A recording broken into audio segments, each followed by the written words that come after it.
Everything they taught you about money is a complete lie. Society trained you to be a good worker. They told you to save your pennies, to avoid credit cards like a plague, to pay off your mortgage as fast as possible.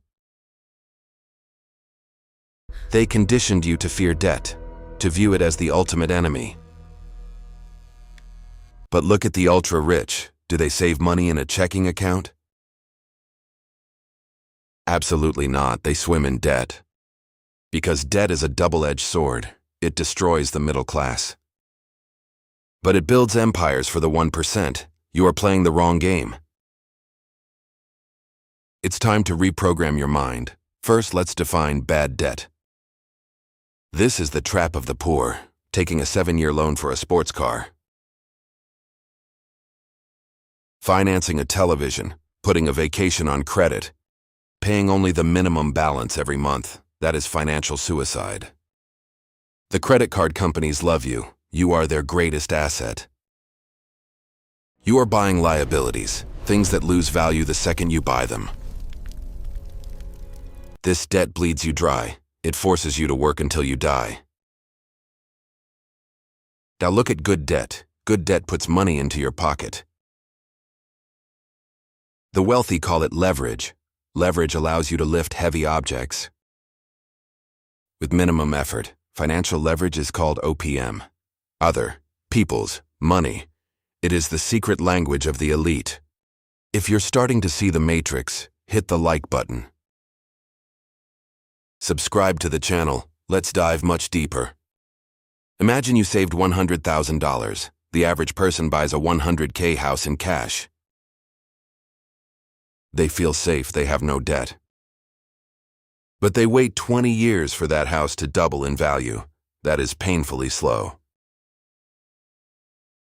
A wealthy investor plays a different game. They take that exact same $100K and use it as a 20% down payment to buy a $500,000 property.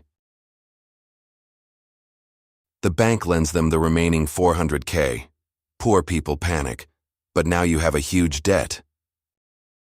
But here is the magic trick. The investor doesn't pay the bank. The tenants pay the rent pays the mortgage. And the investor keeps the leftover cash flow. Every single month the debt goes down. And the asset value goes up.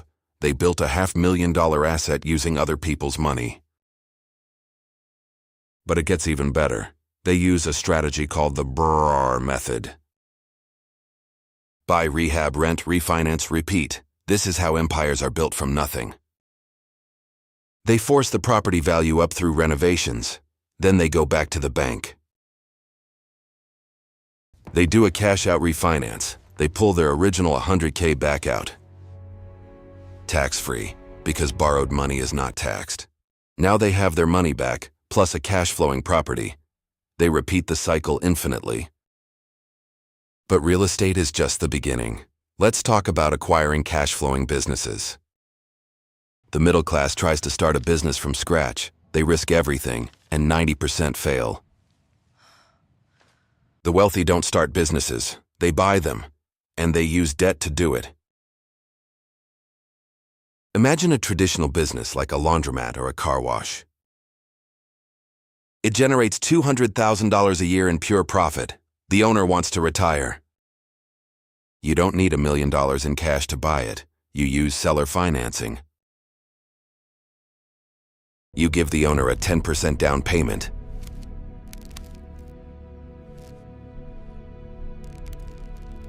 And you pay the rest over 10 years, using the profits of the business itself. Or you use a government-backed business loan. The business literally pays for its own acquisition. You step in as the owner from day one. Wall Street uses this on a massive scale. It's a tactic called a leveraged buyout. Private equity firms buy entire companies using 90% debt. They use the acquired company's own profits to pay off the bank loan. It's a perfectly legal wealth transfer. Now let's enter the billionaire tier. This is the holy grail of wealth creation. The buy, borrow, die strategy. Step 1, buy or build assets. Billionaires like Elon Musk don't take a high salary. Salaries get taxed at almost 50%. Instead, they hold billions in company stock. Step 2, borrow. They never sell their stock. Selling triggers massive capital gains taxes. Instead, they use the stock as collateral for a massive bank loan. And here is the ultimate glitch in the matrix. Debt is not taxable income. They buy yachts. They buy private jets. They fund their lavish lifestyle completely tax-free. Step 3, die. When they pass away, their heirs inherit the stock portfolio. The stock gets a step-up in basis. All previous capital gains taxes are wiped out. The debt is paid off by the estate, and generational wealth is perfectly secured. Now prepare yourself for the ultimate financial loophole.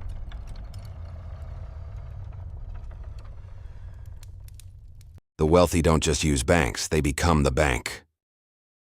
It's called the infinite banking concept. They use specially designed, dividend-paying whole life insurance. They funnel their cash into these private policies. The money grows guaranteed, completely tax-free. When they want to buy real estate or a business, they don't withdraw the money. Instead, they take a loan from the insurance company, using their policy as collateral. Their original money stays in the account, continuing to earn compound interest, as if it never left, while they use the borrowed money to buy another cash-flowing asset. They are making their money work in two places at the exact same time. Let's talk about what happens during an economic crash. When a recession hits, the middle class panics. They sell their assets at a massive loss. But recessions are when the greatest wealth transfers in history occur. The wealthy don't panic. They go on a shopping spree. Because during a crash, assets go on sale, and the wealthy use debt to buy them. Central banks lower interest rates to stimulate the economy. This means borrowing money becomes incredibly cheap. The rich lock in these historically low interest rates to buy up properties and businesses. When the economy inevitably recovers, the value of those assets skyrockets, and the debt they used to buy them gets locked in at the rock bottom. This is why the gap between the rich and the poor widens after every crisis. Crisis for the uneducated is an opportunity for the elite. But to truly master this game, you need to understand the history of money. In 1971, the world changed forever. The U.S. abandoned the gold standard. Money was no longer backed by physical gold. It became fiat currency. Governments can now print trillions of dollars out of thin air, and they do. Every time they print more money, the dollars in your bank account lose value. This brings us to the final secret, the silent thief, inflation. Inflation is designed to destroy the poor man's savings. Everything gets more expensive. But for the investor in debt, inflation is their absolute best friend. If you secure a 30-year fixed loan today, your payment stays the exact same for 3 decades. But the value of the dollar drops every single year. You are paying the bank back with weaker, cheaper dollars. It's like borrowing a loaf of bread today and paying back a single slice 10 years from now. While the physical asset you bought rises in price along with inflation. Inflation transfers wealth from savers to borrowers. You must be on the right side of this transfer. Protect your credit score with your life. It is your golden key to the vault. Never mix personal debt with business debt. Form an LLC. Let the corporation take the risk. Stop working for money. Start making the bank's money work for you. Why isn't this taught in schools? Because the system requires you to be a consumer. The matrix relies on your financial illiteracy. Debt is like fire. If you are careless with it, it will burn your entire life to the ground. But if you learn to control it, it will forge your empire. The rules of money are hidden in plain sight. Now you know the truth. What will you do with it? Will you stay in the rat race, or will you build your legacy? If you want to stop being a pawn in their game, subscribe to the channel. And build your wealth. See you at the top.